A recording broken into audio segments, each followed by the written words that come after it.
बच्चों, आज हम चर्चा करते हैं स्पोर्ट्यूशन के अंतर्गत जो अगले प्रकार के जो स्पोर्ट्स है उनके बारे में बात करते हैं। उसमें अगला जो स्पोर्ट्स आता है वो आता है ओईडिया के बारे में। ओईडिया जिसको बोलते हैं। तो इस प्रकार के जो स्पोर्ट्स होंगे वो हमको कवकों में अनुकूल परिस्थितियों के अंदर रैपिडली जो रिप्रोडक्शन होता है एसेक्सुअली उसमें देखने को मिलते हैं। इसमें जो कवक तंतु होगा उसकी कोशिकाएं उससे अलग हो जाएगी और जो यूनिसेलुलर सेल्स होगी, एक कोशिकाएं होगी, उससे अलग होकर एक नए कवक तंतु का निर्माण करती है। इन एक कोशिकीय टुकड़ों को या खंडों को, भागों को हम ओईडिया कहते हैं। तो हमने इसको कुछ इस प्रकार से लिखा है कि कभी कभी कवक का कवक तंतु अनेक भागों में विभाजित हो जाता है। क्या करेगा ये? अनेक भागों के अंदर डिवाइड हो जाएगा, विभाजित हो जाएगा। और इन एक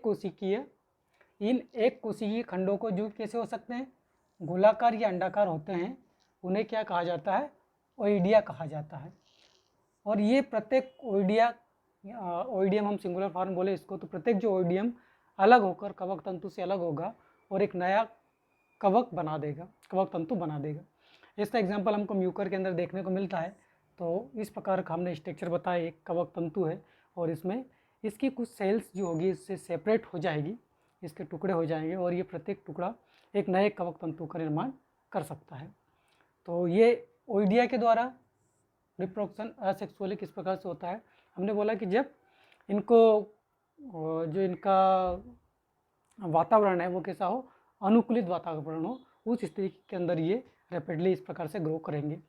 अगला जो आता है आपका नेक्स्ट स्पोर्स आता है जिसको बोला जाता है क्लेमाइडोस्पोर्स। 5th नंबर में हम बताएं तो क्लेमाइडोस्पोर्स में भी उसी प्रकार की स्थिति बनती है जैसा ओईडिया के अंदर बनती है, लेकिन यह थोड़ा सा अंतर ये रहता है कि जो कवक तंतु की कोशिकाएं होगी वो मोटी भित्ति के द्वारा घिर जाएगी। मतलब उनकी जो सेल वॉल होती है या कोशिका भित्ति होती है वो मोटी हो जाती, थिक हो जाती है।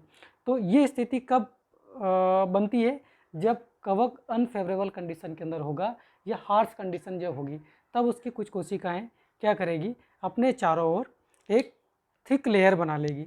इस प्रकार से हमने बताया, एक थिक लेयर बना लेगी। तो ये कोशिकाएं अपने चारों ओर क्या करेगी, एक मोटी भित्ति बना लेगी और जब फेवरेबल कंडीशन आएगी तब ये मोटी भित्ति वाली कोशिकाएं अंकुरित होकर नए कवक का निर्माण करेगी। तो ये जो मोटी भित्ति वाली कोशिकाएं हैं इनको बुलाता क्लेमाइडोस्पोर। क्लेमाइडोस्पोर इनको कहा जाता है। ठीक है। तो कुछ इस प्रकार से हम लिख सकते हैं कि कुछ कवकों में कवक तंतुओं की कुछ कोशिकाएं मोटी भित्ति वाले बीजाणु में बदल जाती है। कोशिकाओं के चारों ओर मोटी भित्ति बन गई, उसको हमने क्लेमाइडोस्पोर्स कहेंगे। उन बीजाणु को क्या बोलेंगे? क्लेमाइडोस्पोर्स कहेंगे। जब अनुकूल परिस्थिति आएगी तो ये बीजाणु अंकुरित होकर एक नए कवक तंतु का निर्माण कर देंगे। तो ये भी हमको म्यूकर के अंदर क्लेमाइडोस्पोर के माध्यम से रिप्रोडक्शन देखने को मिलता है। कब? जब हार्श कंडीशन हो, एडवर्स उनका जो परिस्थितियाँ हो, उस स्थिति के अंदर ये क्लेमाइडोस्पोर्स के माध्यम से जनन की प्रक्रिया करते हैं। तो इस प्रकार से हमने देखा है कि ओईडिया, क्लेमाइडोस्पोर्स और उसके पहले हमने कोनिडिया, ये तीनों प्रकार से कवकों के अंदर या फंजाई के अंदर हमको रिप्रोडक्शन देखने को मिलता है। कोनिडिया, उसके बाद में हमने ओईडिया और साथ ही क्लेमाइडोस्पोर्स। इन सभी का निर्माण जो जनक शरीर होगा उसके बाहर की ओर हो रहा है, अंदर नहीं हो रहा है। तो ये कैसा है? एक्सोजीनस प्रकार के स्पोर्स होंगे या बहिर्जात प्रकार के ये स्पोर्स होते हैं। उसके पहले के जो स्पोर्स हमने देखे हैं वो कैसे होते हैं? एंडोजीनस। जो स्पोर्स और एप्लोनोस्पोर्स वो कैसे थे? एंडोजीनस इन नेचर थे। ये भी कैसे हैं?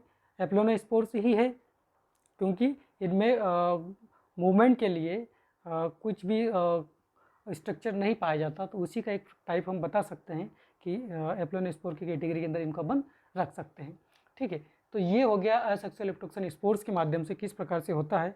इसका अगला जो पॉइंट है जिसमें जो सिंपलेस्ट ऑर्गेनिज्म होते हैं, मल्टी सेलुलर सिंपलेस्ट ऑर्गेनिज्म जो होंगे वो रिप्रोड्यूस करते हैं अपने आप को, अपनी संख्या बढ़ाते हैं।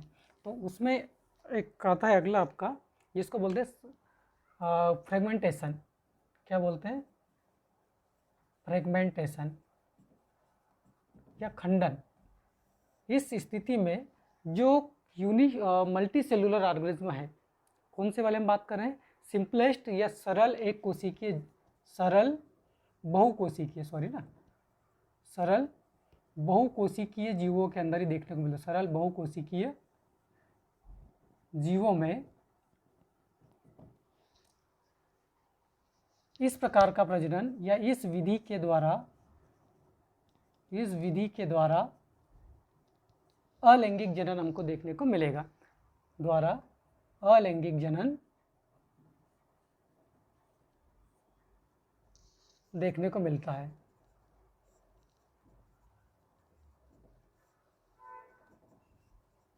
सिंपल सा है ये। इसमें क्या होगा कि जो ऑर्गेनिज्म है वो ऑर्गेनिज्म एक या एक से अधिक भागों के अंदर टूट जाएगा और इसका प्रत्येक भाग एक नए ऑर्गेनिज्म का निर्माण करेगा, एक नए जीव का निर्माण करेगा। इसका एग्जांपल हम बताएं तो वेरी कॉमन एग्जांपल इसका है स्पाइरोगायरा, ग्रीनेल्गा जो है स्पाइरोगायरा। इसके अंदर सामान्यतः फ्रेगमेंटेशन या खंडन विधि के द्वारा जनन की प्रक्रिया होती है। हम बताएं इसको कि एक डायग्राम के माध्यम से बताना चाहे हम तो इस प्रकार से कुछ स्ट्रक्चर हम बता सकते हैं। और इस प्रकार ये मल्टी सेलुलर ऑर्गेनिज्म होता है। तो इसकी प्रत्येक सेल्स के अंदर ये पावर होगा, ये कैपेसिटी होगी कि वो एक नए ऑर्गेनिज्म का निर्माण कर दे। तो इसमें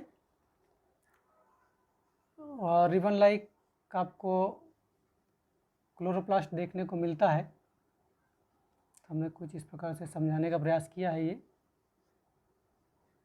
अब स्पाइरोगायरा के अंदर सामान्यतः इस विधि के माध्यम से रिप्रोडक्शन देखने को मिलेगा। तो क्या होगा, किसका जो शरीर है वो फॉर एग्जांपल यदि 3 पीस के अंदर टूट जाता है, 3 टुकड़ों के अंदर ये अपने आप को तोड़ लेगा बाय द वाटर करंट या अदर ऑर्गेनिज्म के माध्यम से, तो क्या होगा कि इसका प्रत्येक फ्रेगमेंट्स जो होगा वो एक नए ऑर्गेनिज्म को बना देगा। प्रत्येक फ्रेगमेंट क्या करेगा, एक नए ऑर्गेनिज्म का निर्माण कर सकता है।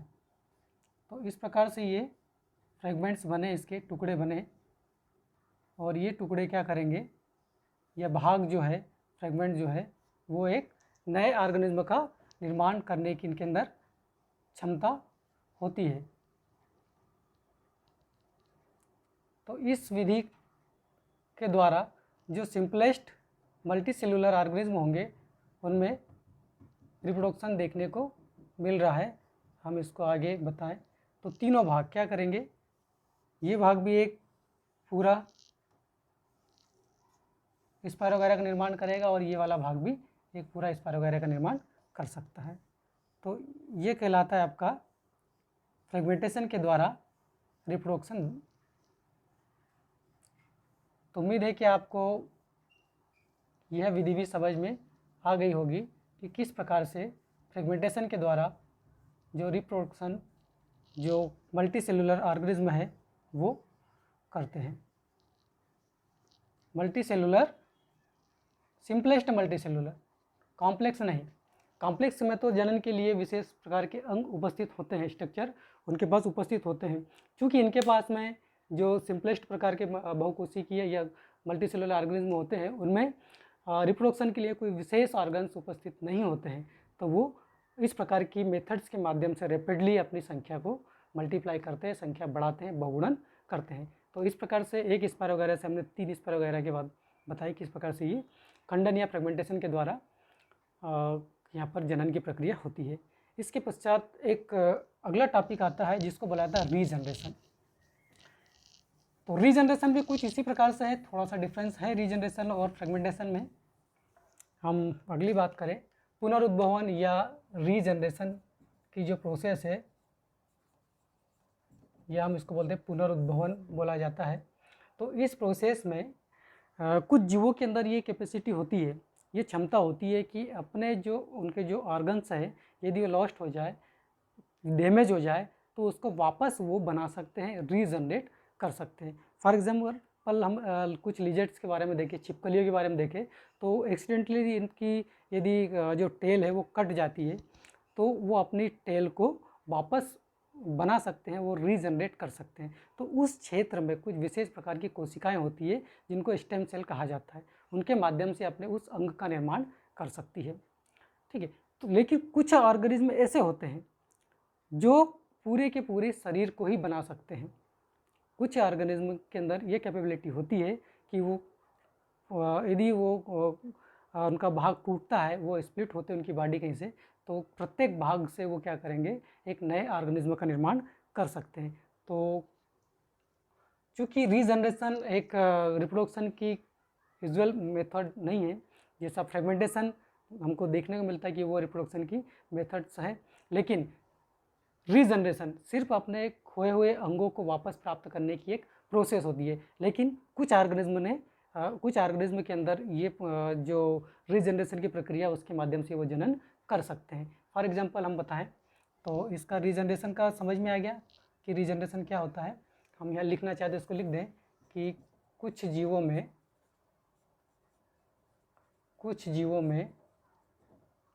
इसको यदि हम लिखें, वह क्षमता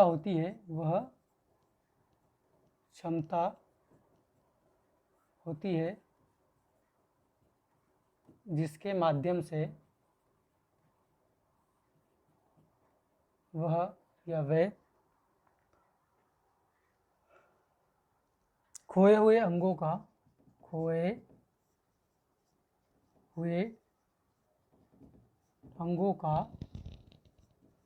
पुनः निर्माण कर सकते हैं।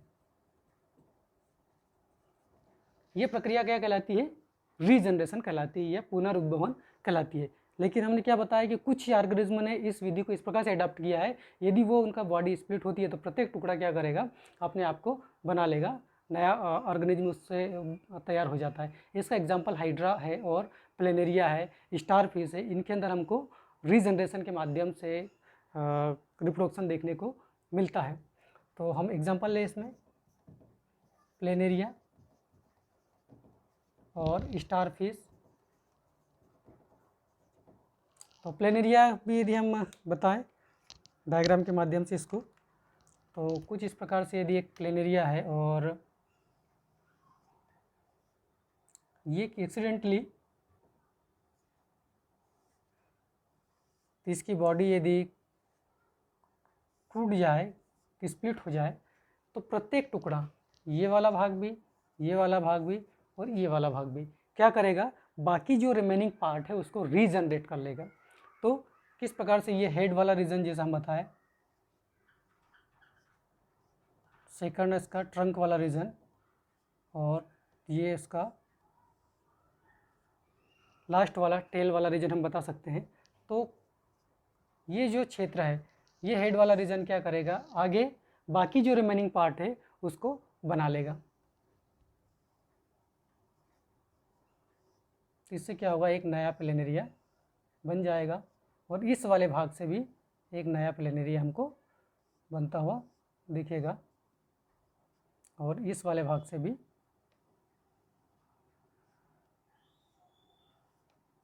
एक नया प्लेनेरिया बन जाएगा। तो ये प्रोसेस कहलाती है रीजनरेशन की। पर फ्रेगमेंटेशन एक रिप्रोडक्शन की प्रोसेस होती है, लेकिन रीजनरेशन का जो मुख्य काम है, रीजनरेशन की जो प्रोसेस होगी उसमें जीवों के अंदर अपनी खोए हुए अंगों को वापस प्राप्त करने वाली प्रोसेस होगी। ठीक है, तो अधिकांश जीव क्या करेंगे, उसके अंदर अपने जो कुछ अंग जो है उनको वो वापस रीजनरेट कर लेते हैं। जैसे हम ह्यूमन बीइंग की यदि बात करें, यदि हम कहीं गिर जाए तो हमारी स्किन कट जाती है, खरोच जाती है, तो हम वापस अपनी पुनः स्किन को बना लेते हैं, वापस कुछ समय के बाद में स्किन हमारी आ जाती है। उसी प्रकार से हमारा जो लीवर होता है, लीवर में भी रीजनरेशन की पावर होती है, तो वो अपने आप को वापस बना लेगा। उसी प्रकार से लिजर्ड के अंदर हमने देखा, लिजर्ड में क्या देखने को मिलेगा, उसकी टेल यदि कट जाएगी तो वो क्या करेगा, अपने टेल को वापस बना लेगा। लेकिन इसकी यदि लिम्ब कट जाती है, फॉरलिम्ब या हाइंड लिम्ब यदि कटती है तो वो उसको रीजनरेट नहीं कर पाएगा। ठीक है, तो वो स्टार फिश की हमने बात की। स्टार फिश के अंदर यदि उसकी जो 5 आर्म्स है, 5 आर्म्स को यदि हम अलग कर दें तो प्रत्येक आर्म का जो भाग होगा वो एक नई स्टार फिश का निर्माण कर सकता है। तो कुछ ऑर्गेनिज्म होते हैं जो कि इस विधि के द्वारा अपने आप को रिप्रोड्यूस कर सकते हैं, लेकिन रिप्रोडक्शन की उनकी ये मेन मेथड नहीं होगी। उनके लिए इनके पास स्पेसिफिक ऑर्गन्स होते हैं, उनके माध्यम से ये रिप्रोड्यूस करेंगे। लेकिन यदि एक्सीडेंटली इनकी बॉडी कटती है, स्प्लिट होती है, तो इनके अंदर ये पावर होगी, इनकी सेल्स के अंदर ये कैपेसिटी होती है कि वो बचे हुए भाग का क्या करेगी, वो जो लॉस्ट हो चुका भाग है उसको ये बना सकती है। तो इस प्रकार से ये रीजनरेशन की मेथड है, रीजनरेशन के माध्यम से रिप्रोड्यूस होना।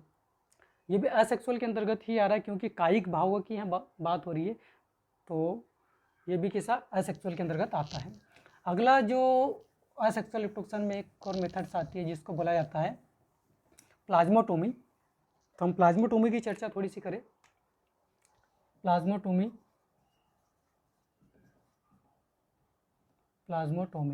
तो प्लाज्मोटोमी की प्रोसेस जो होती है या इस विधि के द्वारा जो जनन की प्रक्रिया है वो हमको बहुकेंद्रिकीय जीवों में देखने को मिलती है,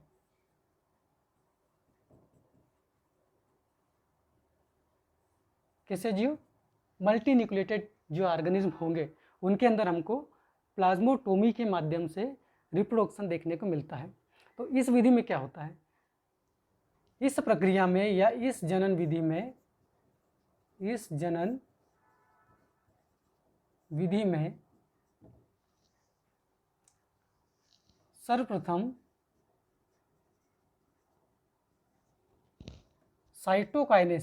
साइटोकाइनेसिस होती है। मतलब क्या होगा, सर्वप्रथम जीव द्रव्य का विभाजन होगा, इसके पश्चात हम इसको थोड़ा लिखें, साइटोकाइनेसिस होती है जिसके द्वारा दो संतति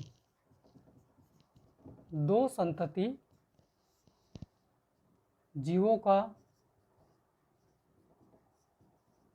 निर्माण होता है।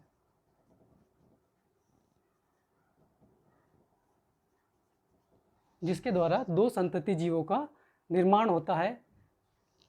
प्रत्येक संतति में अपने जनक की तुलना में आधे केंद्रक उपस्थित होते हैं, आधे केंद्रक पाए जाते हैं। क्या स्थिति हुई, बहुकेंद्रिकी जीवों के अंदर देखने को मिल रही है। इस जनन विधि में सबसे पहले क्या होगा, जीव द्रव्य का विभाजन होगा। तो जीव द्रव्य के विभाजन से दो कोशिकाओं का निर्माण हो जाएगा। अब इसके जो केंद्रक की संख्या है वो दोनों कोशिकाओं में बट जाएगी। इसके पश्चात क्या होगा, कैरियोकाइनेसिस या केंद्रक का विभाजन अब होगा। प्रत्येक संतति कोशिकाओं में अब केंद्रक विभाजन शुरू होगा और जितने केंद्रक जनक कोशिका में उतने केंद्रक वापस इसके द्वारा गेन कर लिए जाते हैं, इन संततियों के द्वारा गेन कर लिए जाते हैं। तो हम इसको लिख सकते हैं, इसमें लिखा प्रत्येक संतति में अपने जनक की तुलना में आधे केंद्रक पाए जाते हैं। संतति कोशिकाओं में, संतति जीवों में केंद्रक विभाजन के द्वारा जनक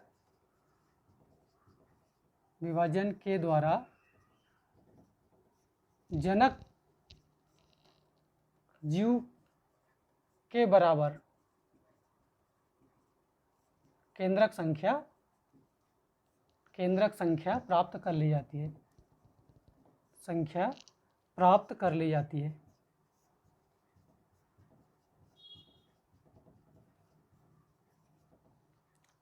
एग्जाम्पल ले अपन, उदाहरण इसका ले। तो उदाहरण में अपन ओपेलाइना को ले सकते हैं। तो ओपेलाइना हमने बताया कि ये कैसा होता है, मल्टी सेलुलर ऑर्गेनिज्म होगा। हम इस प्रकार से बताएं इसको, इसमें 1 2 3, हम इसको अलग कलर से दिखाते हैं ना, 1 2 3 4 5 6 7 8 9 10 11 12 13 14, 14 हमने न्यूक्लियस इसके अंदर बताया, इसकी बॉडी को थोड़ा सा हम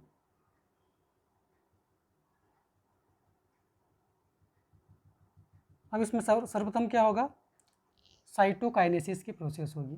क्या होगा, साइटोकाइनेसिस, साइटोकाइनेसिस या जीव द्रव्य का विभाजन होगा। उससे क्या होगा कि दो स्मॉल सेल्स या स्मॉल ऑर्गेनिज्म का निर्माण हो जाएगा। साइटोकाइनेसिस की प्रोसेस से जनक की तुलना में जो डॉटर ऑर्गेनिज्म बनेंगे वो कैसे बनेंगे, स्मॉल बनेंगे, और केंद्रकों की संख्या कैसी हो जाएगी, जनक की तुलना में आधी, प्रत्येक कोशिका में आधी आधी इसकी हम डिस्ट्रीब्यूट कर सकते हैं। तो 1 2 3 4 5 6 एंड 7, देन 1 2 3 4 5 6 और 7। तो ये तो हो गया पेरेंट, ये क्या है, पेरेंट है, और ये क्या है, ऑफस्प्रिंग है, दोनों ऑफस्प्रिंग है। इसमें हमने क्या किया, न्यूक्लियस जो होता है बराबर संख्या के अंदर डिवाइड हो गया। अब इसके पश्चात प्रत्येक कोशिका क्या करेगी, आगे वृद्धि करेगी, वृद्धि करने के साथ साथ में इसमें क्या हो जाएगा, कैरियोकाइनेसिस की प्रोसेस होगी। तो यहाँ पर हम बताएं कैरियोकाइनेसिस, अब कौन सी प्रोसेस हो रही है, कैरियोकाइनेसिस की प्रोसेस होगी, कैरियोकाइनेसिस, या हम इसको बोलते हैं केंद्रक का विभाजन। दोनों कोशिकाओं में केंद्रक विभाजन होगा और ये अपने पेरेंट्स के समान एक तो आकार प्राप्त कर लेगी, उनका आकार कैसा हो जाएगा, लगभग पेरेंट्स के समान हो जाएगा, और जितने भी केंद्रक पेरेंट्स में थे उतनी संख्या में ये अपने आप को रीगेन कर लेंगे केंद्रकों। तो यहाँ भी 1 2 3 4 5 6 7 8 9 10 11 12 13 एंड 14, 1 2 3 4 5 6 7 9 10 11 13 14। तो इस प्रकार से ये जो प्रोसेस कहलाती है आपकी प्लाज्मोटोमी की प्रक्रिया कहलाती है, कि इसमें क्या होता है, साइटोकाइनेसिस होगा, उसके पश्चात में क्या होगा, कैरियोकाइनेसिस की प्रोसेस हमको देखने को मिलती है। तो ये जो जितनी मेथड्स थी हमने देखी असेक्सुअल रिप्रोडक्शन में जीवों के अंदर, विशेष करके हमने लोअर जो ऑर्गेनिज्म है उनमें हमने देखी है, सिंपलेस्ट प्रकार के जो ऑर्गेनिज्म है उनमें किस प्रकार से असेक्सुअल द्वारा रिप्रोड्यूस करते हैं, वो अलैंगिक रूप से किस प्रकार से अपने आप को मल्टीप्लाई करेंगे, वो देखिए हमने। अब हम देखते हैं कि पौधों के अंदर किस प्रकार से रिप्रोडक्शन की प्रोसेस होती है। पौधों के अंदर जो रिप्रोडक्शन की प्रोसेस होगी उसको हम कायिक जनन कहते हैं, या वेजिटेटिव रिप्रोडक्शन या वेजिटेटिव प्रोपेगेशन कहते हैं। तो पौधों में कायिक भागों के द्वारा जो जनन की प्रक्रिया होगी वो कायिक जनन के अंतर्गत आएगी। चूँकि कायिक भाग या वेजिटेटिव पार्ट इसके अंदर पार्टिसिपेट कर रहे हैं, इसलिए इसको हम असेक्सुअल के रिप्रोडक्शन के अंतर्गत रखते हैं। तो नेक्स्ट लेक्चर के अंदर हम पौधों में किस प्रकार से असेक्सुअल रिप्रोडक्शन होता है उसके बारे में चर्चा करते हैं।